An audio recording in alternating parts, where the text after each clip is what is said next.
And before we go, I just want to remind everybody of something that you told me about the other day.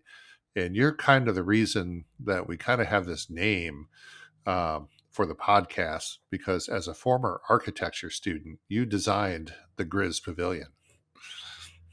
Yeah, I was fortunate that I got to use I was up as camp master one weekend after Grizz died. If you don't, Joe Uline, who is our current ranger, Joel's dad, and Joel wanted a picnic area, and I was up as camp master for the weekend, and I just sat down making some drawings of a pavilion, and I was fortunate to have Joel let me kind of go with that, and I was able to do something with my my 2 years of architecture that otherwise would have been pretty much a waste.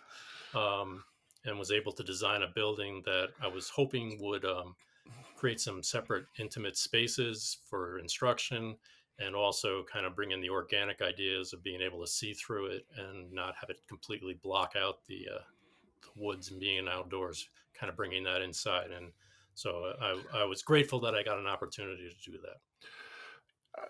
I think we all are. I think, before the pavilion, it was the picnic grove, and there were a bunch of trees there and tables. And I think you've really helped to transform that into a central meeting area and kind of teaching space for everyone in the camp. And, I think, we talked about in the first episode of the podcast that, you know, the pavilion is kind of like where everybody comes to meet now in camp. When you have a central meeting area, particularly at summer camp, when you need to meet a group of scouts, the senior patrol leaders from the different troops often will come to the Grizz in order to, learn what's going to be happening for that day or for that week. You have leaders that show up at the Grizz for training and information, and so it has really become a central meeting place for the camp.